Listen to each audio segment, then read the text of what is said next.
Hello, good morning. This is doctor Nadeem Ahmed. हम आपके साथ में फिर से जुड़ गए हैं, एक नया टॉपिक लेकर आए हैं आपके लिए। चैनल को सब्सक्राइब कर दीजिएगा, लाइक कर दीजिएगा। हम बात कर रहे हैं आज फंगल इन्फेक्शन की।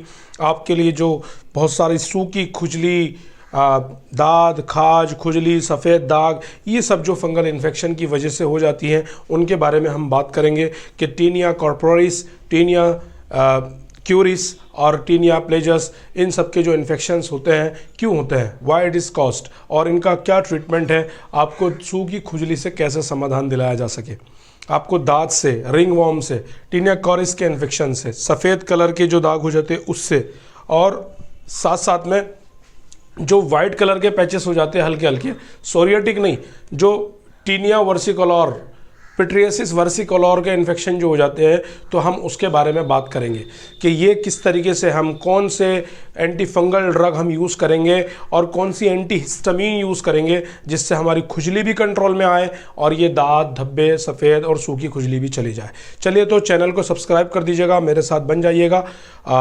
हम आपके साथ शुरू करते हैं fungal infection. Fungal infection, these are the various kinds of infection there. बहुत तरीके के होते हैं और अलग अलग स्पीशीज़ है फंगल की। कोई फंगल स्पोर से अपने जो है इन्फेक्शन को कोज करता है, कोई डर्मिटाइटिस पे, यानी आपकी जो सुपरफिशियल स्किन है उसमें कोज करता है, कोई आपके ब्लड के अंदर कोज कर सकता है। तो हम इसमें क्या ट्रीटमेंट लें और क्या डायग्नोसिस करें और क्या हम परहेज रखें, नॉर्मली हम इसके बारे में बात करेंगे। मान लीजिए, पहले मैं बताता हूँ सूखी खुजली। सूखी खुजली ज़्यादातर डर्मेटाइटिस की कैटेगरी में भी आता है, यानी आपकी सुपरफिशियल स्किन के अंदर स्वेलिंग हो जाना, this is called the dermatitis, और इन्फेक्टिविटी हो जाना, this is called the dermatitis. I am so sorry. तो इसमें क्या करेंगे हम, नॉर्मली किसी भी फंगल इन्फेक्शन के अंदर, कोई भी फंगल इन्फेक्शन है उसमें खुजली ज़रूरी होती है। खुजली क्यों होती है? क्योंकि वहाँ पर एक इन्फ्लामेटरी रिएक्शंस हो रही होती है, वो आपका सेल्स के अंदर जो न्यूट्रिशन है वो फंगल स्पोर्स वो आपको यूज़ कर रहा होता है, वहाँ पर ये दिक्कत इसीलिए आ रही होती है। आप anti allergic, in case of medical science, आप कौन कौन से ले सकते हैं? ज़्यादातर क्लोरफेनिरामीन, यानी क्लोरफेनिरामीन का आप एंटी हिस्टामिन ले सकते हैं। ये एंटी हिस्टामिन क्या फ़ायदा करेगा आपको? ये फ़ायदा करेगा कि जो आपकी जो खुजली होती है इसको रिड्यूस करेगा। हाइड्रोक्साजाइन ये भी काम करता है, और लिवोसिट्राजिन ये भी काम करता है, और भी इसके अलावा और भी बहुत सारे एंटी हिस्टामिन हैं जो कि सेफ़ हैं, आप यूज़ कर सकते हैं अपने nearest consider with the doctor. आप डॉक्टर साहब कंसल्ट करके आप इसको यूज़ कर सकते हैं, एंटी हिस्टामिन जो आपको खुजली में हेल्प करेंगे।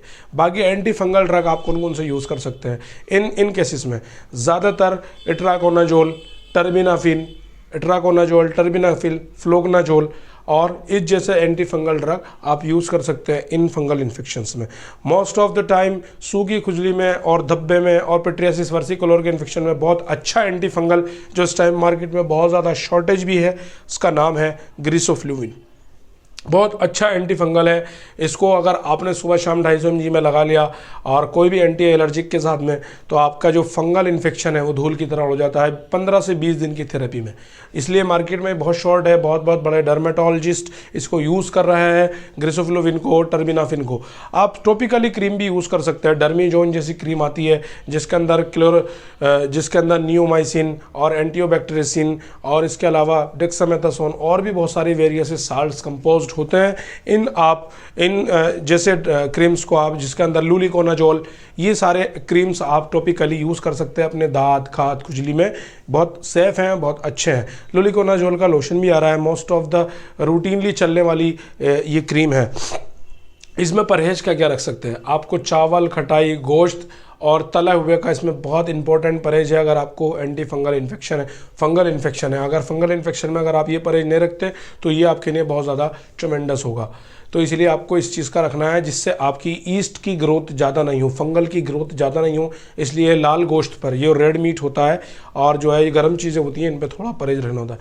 आप वाटर का कंजप्शन ज़्यादा से ज़्यादा कीजिए। साइट्रस फ्रूट ज़्यादा खाइए, जैसे कि संतरा, अनार, और जिसमें विटामिन सी कंटेन होता है, और भी बहुत वो फ्रूट्स जिनसे नींबू वगैरह, लेमन वगैरह का यूज़ कीजिए, जिससे आपकी स्किन के अंदर ग्रोथ भी आए, वो भी चाहिए। इम्यूनिटी बूस्टर्स आप लीजिएगा।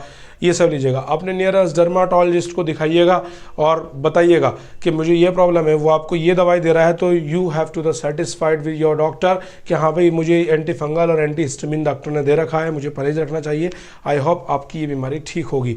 इसमें सबसे बड़ी चीज़ यह है, अगर आपको फंगल इन्फेक्शन, बहुत से लोग हैं कि कई कई महीनों से उनके फंगल इन्फेक्शन ठीक नहीं हो रहा है, तो डिस्क्रिप्शन में मेरा कॉन्टैक्ट है, आप वहाँ पर मुझसे कॉन्टैक्ट कर सकते हैं प्रॉपरली, फिर मैं उनको स्पेशली इंडिविजुअली उनको मैं ट्रीटमेंट बताऊँगा। I hope you have to like my channel, subscribe my channel. Thank you so much.